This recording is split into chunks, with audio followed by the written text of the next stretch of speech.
राजकीय माझ्या कामाला लागतो. परंतु इथं आल्यानंतर मी खुदभाऊंकडे एक खंत व्यक्त केली. रामभाऊला बघितल्यानंतर रामभाऊला मी जिल्हा परिषद सदस्य म्हणून अतिशय जवळून बघितलेला आहे, पण त्याच्यापेक्षा लहान असताना रात्री 11 वाजल्यापासून पहाटे 6 वाजेपर्यंत पडद्याच्या मागे राहून अख्खा रामायण म्हणणारा महाराष्ट्रातला पहिला माणूस कोण असेल तर रामभाऊ गराडकर मला वाटतं.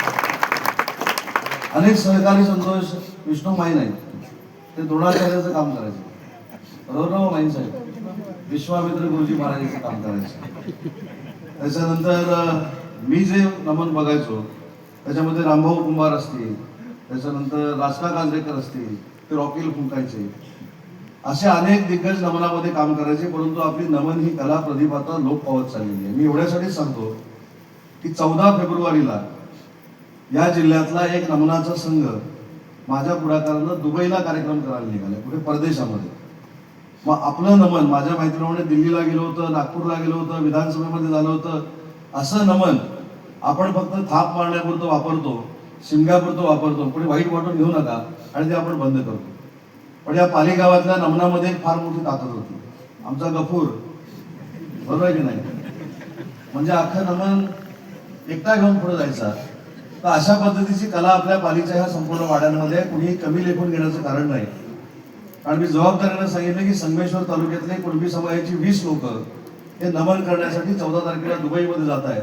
कधीतरी असं भाग्य मला लागू दे की पालीच्या कुणबीवाडीतलं नमन हे लंडनला निघालेलं आहे. ते पाठवण्याची जबाबदारी माझी.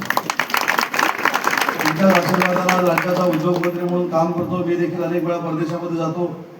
परंतु मी ज्यावेळी संगमेश्वरच्या सगळ्या लोकांना विचारलं की तुम्ही धाडस कसं काय करताय, तर त्यांनी सांगितलं की आम्ही 100 लोकांचा जो संघ होता तो 50 वर आणला, 50 30 वर आणला आणि खर्च दुबईचा परवडणार नाही म्हणून आम्ही 20 लोक, म्हणजे त्याच्यामध्ये एक मृदंगवाला आणि बाकी सगळे टाळकरी असतील किंवा काम करणारे सगळे लोक असतील, असं धाडस आपल्या जिल्ह्यामध्ये होतंय. आणि त्यांना मी पालीचा ग्रामस्थ असताना मी इकडनं दुबईमध्ये पाठवतोय. आणि म्हणून मी भाऊला सांगितलं, रामभाऊ तुम्हाला देखील विनंती आहे की असा संघ आपण बनवला पाहिजे. ठीक आहे, पाण्याच्या कामाला मी काही निधी उपलब्ध करून दिला, मी काही मेहरबानी केली नाही.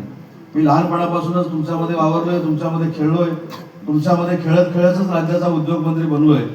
आणि राज्याचा 4 नंबरचा मंत्री जरी असलो तरी इथे येण्यामध्ये जे सुख आहे ते मंत्रालयामध्ये बसण्यामध्ये नाही, हे समजणारा मी कार्यकर्ता आहे.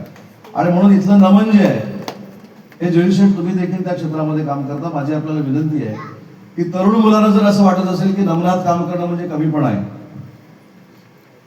तर अजिबात नाही. मी देखील रावण मानण्याला तयार आहे. कधी सुरू करताय सांगा. पण त्याच्यामुळे आपली कला जी आहे टिकवणं गरजेचं आहे. आणि या कलेवर देखील अनेक लोक मोठी झाली आहेत. मी आवर्जून आज भाषण का करतोय, तर मला कुठेतरी खंत वाटली की 2 दिवसापूर्वी मी संगमेश्वरचा संघ दुबईला पाठवतोय आणि पालीमध्ये तर मी पहिल्या रांगेतला प्रेक्षक होतो. रामभाऊ नमनाचा झाकडीचा पहिल्या रांगेतला. म्हणजे ज्यावेळी सकाळी गेल्यानंतर अण्णा फटके द्यायचे तेव्हा मला कळायचं की रात्री मी नमन बघून आलेलो आहे. त्याच्यामुळे एवढं चांगलं नमन आपल्याकडे होतं. आमच्याकडे काम करणारा सुरेश गराटे असेल, नारदमुरीचं काम करायचं, प्रकाश कांजरेकर गवळणीचं काम करायचं, लक्ष्मणाचं काम करायचं, बरोबर ना? प्रदीप तू कडा होतास. आनंद कांजरेकर गवळणीचं काम करायचं, बरोबर रामभाऊ? असे तोंडपाट आहेत माझे सगळे कलाकार तुमचे. पण आता ती कला कदाचित तरुणांना असं वाटत असेल की नमनात काम करणं म्हणजे कमीपणाचं आहे. एक साधं फक्त उदाहरण देतो, पाहिजे तर युट्यूबवर सगळ्यांनी बघा, सगळ्यांकडे मोबाईल आहे. संगमेश्वरी बाज नावाचं एक लोकनाट्य आहे, बघितलं का? त्याच्यामध्ये सुनील बेंडखळे आणि सचिन काळे काम करतात. आता सुनील बेंडखळे आणि सचिन काळे नमन करायला लागले, तर बघा ना. आणि त्याचे 600 प्रयोग झाले. त्या एका प्रयोगाची किंमत 35,000 रुपये आहे.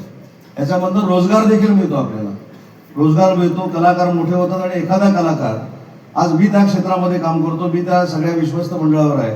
एखादा कलाकार खरोखरच या वाडीतनं मोठा होणारा मला जर दिसला तर त्याला व्यावसायिक रंगभूमीवर नेण्याची देखील जबाबदारी माझी आहे. परंतु हे करा आणि हे करणं गरजेचं आहे. बाकी सगळ्या गोष्टी आपण करू. हा चांगला आहे की तो वाईट आहे, हे सगळं राजकारणामध्ये होत राहतं. परंतु आपल्या आयुष्यामध्ये अशी कला परमेश्वरानं निर्माण करून ठेवलेली आहे की त्याला तोड कुठेही नाही. मी अनेक माझ्या भाषणात संतोषी सांगितलेलं आहे, मी कधीही पुष्पाचं गाणं ऐकलेलं नाही माझ्या गाडीत. मी नमनातलीच गाणी ऐकतो आणि जाकडेतलीच गाणी ऐकतो. त्या 2 प्रकारची गाणी ऐकल्यानंतर माझ्यामध्ये जे काही चैतन्य निर्माण होतं ते दुसरं काय पुष्पाचं गाणं ऐकून अजिबात होत नाही. त्याच्यामुळे ही कला जोपासणं प्रदीप तुमची सगळ्यांची जबाबदारी ती तुम्ही जोपासावी. माझं जे काही सहकार्य लागेल ते द्यायला मी तयार आहे. आणि म्हणून पुन्हा एकदा आपल्या सगळ्यांना विनंती करतो की पालीचं नमन हे साता समुद्रापलीकडे नेण्याची जबाबदारी तुमच्याच ग्रामस्थाची म्हणजे उदय सामंतची आहे. पण तुम्ही आजपासून तयारीला लागा एवढी विनंती करून माझा सत्कार केला त्याबद्दल मनापासून आपल्या सगळ्यांना धन्यवाद देतो. आणि योगायोग म्हणून मी काय खरं त्या कामासाठी आलो नाही, पण आपल्या जिल्हा परिषद गटातनं सुयोग कांबळे म्हणून जिल्हा